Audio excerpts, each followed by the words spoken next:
میں نے پیار سے خالہ جان کے کندھے پہ مکہ مارا تو روہت بھیا بولے کہ شوبھا نہ کرو، تمہاری خالہ تھکی ہوئی ہیں، نہ مارو ان کو۔ میں نے کہا بھیا تم کو خالی جو گھر دیا تو تم اس کی سائیڈ لو گے نا؟ تو بھیا بولے کہ یہ کام تو تم بھی کر سکتی ہو۔ میرا دل دھڑک اٹھا اور میں نے کہا بھیا مجھے تو رہنے ہی دو، ایک تو میں ابھی چھوٹی ہوں، دوسری بات یہ ہے کہ میں نے آپ کا ٹرک دیکھا ہے، میری توبہ، میں نے اپنی کشتی برباد نہیں کروانی۔ بھیا بولے کہ یار تم خامخواہ ڈر رہی ہو، اپنی خالہ سے پوچھو کہ جب ہم نے پہلی بار کیا تھا تو یہ بھی تمہاری طرح ڈر رہی تھی، لیکن کچھ دیر کے بعد ہی یہ اتنی خوش ہو گئی کہ میری جان ہی نہیں چھوڑ رہی تھی۔ میں نے سوالیہ نظروں سے خالہ کی طرف دیکھا تو وہ مسکرا کے بولی پیاری شوبھا تمہارا بھیا بالکل صحیح کہہ رہا ہے اور مجھے یقین ہے تم بھی اس تجربے کو بہت انجوائے کرو گی۔ میں نے کہا خالہ جان آپ کی بات ویسے تو صحیح ہے، لیکن بھیا اب تھکے ہوئے ہیں اور دیکھو ان کی ٹوٹی میں پانی کا ایک قطرہ بھی نہیں رہا، تو مجھے تو کچھ بھی نہیں ملے گا نا، سارا کچھ تو آپ استعمال کر کے بیٹھی ہو۔ بھیا میری بات سن کر ہنس پڑے اور بولے کہ یار گڑیا تم واقعی عمر کی چھوٹی نہیں، ساتھ عقل کی بھی چھوٹی ہو۔ یہ پانی جو تمہاری خالہ کی کشتی میں گیا ہے نا، یہ بڑا ہی خطرناک ہوتا ہے۔ اگر ایسا پانی تمہاری کشتی کو نہ ملے تو یہ بہت اچھی بات ہے۔ پھر خالہ مجھے سمجھانے لگی کہ وہ پانی کیاری میں چلا جائے تو نیا پھول اگنے کا چانس ہوتا ہے۔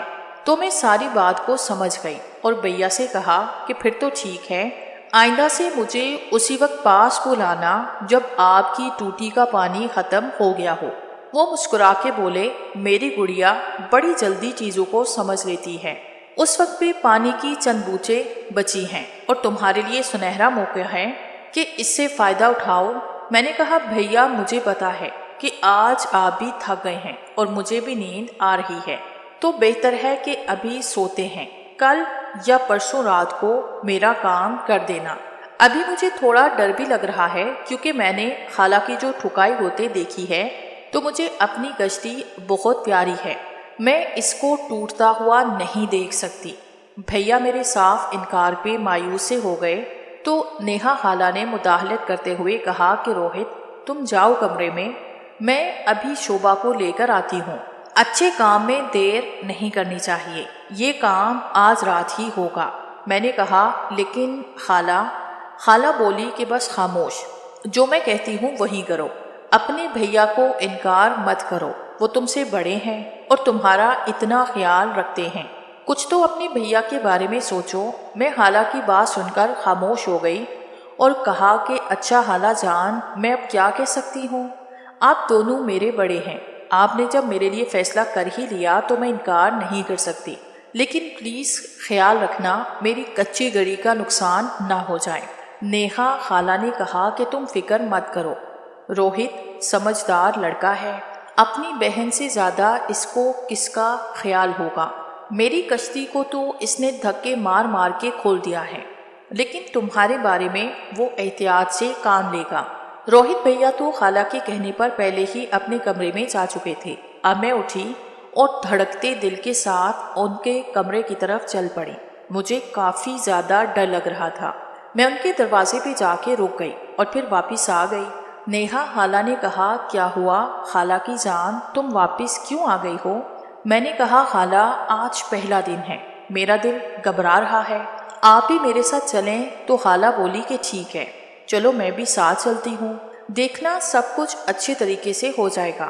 اب خالہ میرا ہاتھ پکڑے بھیا کے کمرے میں آ گئی۔ بھیا نے پوچھا کہ مان گئی میری بہنا؟ خالہ بولی کہ بڑے بھیا کا کہنا کون ٹال سکتا ہے، کم سے کم لاڈلی اور فرمانبردار بہنیں تو اپنے بھائیوں کی ہر بات مان لیتی ہیں۔ ان کی گفتگو سن کر مجھے اندازہ ہو رہا تھا کہ میں کوئی بڑا ہی اچھا کام کرنے جا رہی ہوں، لیکن اصل بات یہ تھی کہ آج رات سے میری بربادی کا آغاز ہونے جا رہا تھا۔ میری سگی خالہ اور بھیا نے صرف اور صرف اپنے مزے کے لیے مجھے اپنے ساتھ شریک کر لیا تھا اور اب میں بربادی کی پہلی سیڑھی پر چڑھنے والی تھی۔ بھیا نے مجھے باہوں میں لیا اور خوب سارا پیار کیا۔ مجھے بھی اپنے بھائی کی باہوں میں سکون آ رہا تھا۔ نیہا خالہ خاموشی سے ایک طرف بیٹھی ہمارا آغاز دیکھ رہی تھی۔ بھیا آہستہ آہستہ سب کچھ اتارتے جا رہے تھے اور پھر ہم دونوں کے اوپر کچھ نہ رہا۔ خالہ اٹھ کر اب میرے قریب آ گئی اور بولی کہ پیاری شوبھا، پہلا سفر مبارک ہو۔ میں نے شرماتے ہوئے کہا کہ خالہ ابھی کہاں شروع کیا ہے؟ خالہ بولی کہ یہی تو شروعات ہے۔ بھیا بولے کہ خالہ آپ بھی ہماری خوشیوں میں شریک ہو جاؤ نا۔ خالہ کہنے لگی کہ نہ بھائی، ابھی تو کافی تھکاوٹ ہے۔ روہت شہزادے کی مہربانیوں سے پہلے والی درد کم نہیں ہو رہی۔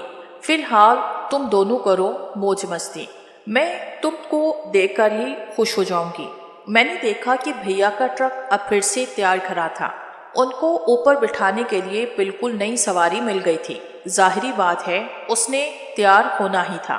میں بھی کچھ پیچھے نہ تھی، ان کو دیکھ دیکھ کر میری کیاری میں پانی بھر آیا تھا۔ بھیا نے ہاتھ لگا کے دیکھا تو بولے، واؤ، ہماری شہزادی کی کیاری تو بالکل تیار ہو گئی ہے، بھلے ابھی اس میں پودا اگاڑ دوں۔ نیہا خالہ بولی کہ روہت، اتنی جلدی کرنے کی کوئی ضرورت نہیں ہے، ہم نے یہ کیاری استعمال کرنی ہے، خراب نہیں کرنی۔ بھیا نے انگلی کیاری کے اوپر پھیرتے ہوئے کہا کہ خالہ آپ بھی فکر ہو جاؤ، میری گڑیا کو خراش بھی نہیں آئے گی۔ حالانکہ کچھ دیر کے بعد مجھے احساس ہو گیا تھا کہ بھیا بالکل غلط کہتے تھے۔ میری کیاری کے عین بیچ میں انہوں نے اچھا بڑا گھڑا کھود دیا تھا اور میں سخت پریشان ہو گئی تھی۔ لیکن فی الحال تو مجھے واقعی کچھ معلوم نہ تھا، میں تو وہی سوچ رہی تھی جو بھیا اور خالہ نے مجھے بتایا تھا۔ جب بھیا نے دیکھا کہ کشتی میں نمی اچھی طرح آ گئی ہے تو انہوں نے مجھے کہا کہ تم آرام سے یہاں لیٹ جاؤ۔ میں بستر پر ایسے لیٹ گئی کہ میری دونوں ٹانگیں نیچے لٹک رہی تھی۔ بھیا تو نیچے کھڑے ہوئے تھے، انہوں نے نیچے لٹکتی ٹانگوں کو اوپر اٹھایا۔ خالہ کہنے لگی کہ روہت، تم نے بڑی اچھی جگہ سنبھالی ہے، یہاں سے تم چوکی پر آسانی سے حملہ کر سکو گے۔ بھیا بولے کہ ہاں، شروع میں یہی جگہ سب سے اچھی ہوتی ہے اور آسانی سے کام ہو جاتا ہے۔ میرا دل اب دھک دھک کر رہا تھا۔ بھیا تھوڑا سا جھکے تو ان کا چپو میری کشتی سے ٹکرا گیا۔ یہ پہلا موقع تھا۔ میں نے بھیا سے کہا کہ پلیز سنبھل کر۔ انہوں نے کہا کہ فکر نہ کرو، میرا کام ہی چوکیوں پہ حملے کرنا ہے۔ پھر بھیا نے اوپر سے دباؤ ڈالنا شروع کیا۔ میں واضح محسوس کر سکتی تھی کہ کشتی پہ دباؤ بن رہا ہے۔ میں نے پوچھا، بھیا شروع میں سب ایسے ہی سفر کرتے ہیں کیا؟ تو بھیا بولے کہ ہاں بالکل، تم فکر مت کرو، میں ہوں نا، تھوڑی دیر تک سب کچھ ٹھیک ہو جائے گا۔ کشتی میں نمی کافی زیادہ ہونے کی وجہ سے وہ آگے کو اترتا جا رہا تھا، لیکن ابھی تک باہر تھا، صرف اگلا حصہ نوک سے چبھ رہا تھا۔ بھیا کا نشانہ کمال کا تھا۔ میں حیران ہوئی کہ انہوں نے بنا دیکھے کشتی پہ رکھ دیا تھا اور نشانہ 100% درست لگا تھا۔ مجھے پھر سے بھیا پہ فخر ہونے لگا۔ میں نے کہا، بھیا اب ہر چوکی پڑائی نہیں ہوتی، کچھ ایسی بھی ہوتی ہیں جہاں ہر قدم احتیاط سے اٹھانا پڑتا ہے، ورنہ نقصان ہو سکتا ہے۔ خالہ کو بڑے غور سے اسے اندر کی جانب جاتا دیکھ رہی تھی۔ فوراً بولی کہ شوبھا، تم نے دیکھا تھا کہ روہت نے میرے ساتھ کیا کیا تھا؟ میں نے کہا، جی خالہ، آپ کو تو انہوں نے ہلا کے رکھ دیا تھا۔ وہ بولی کہ پھر خود ہی اندازہ لگاؤ کہ تمہاری بھاری وہ کتنا خیال سے آگے بڑھ رہے ہیں۔ اب دباؤ اتنا تھا کہ میری آنکھوں سے پانی نکل آیا۔ خالہ دیکھیں ہو گیا کام کہ ابھی نہیں؟ میں نے بے چینی سے پوچھا تو خالہ ہنس پڑی اور بولی کہ پگلی، تم بھی بالکل معصوم ہو، جب کام ہو گیا تو تم کو پتہ لگ جائے گا۔ میں نے دونوں ہاتھوں سے بھیا کے بازو مضبوطی سے تھام رکھے تھے۔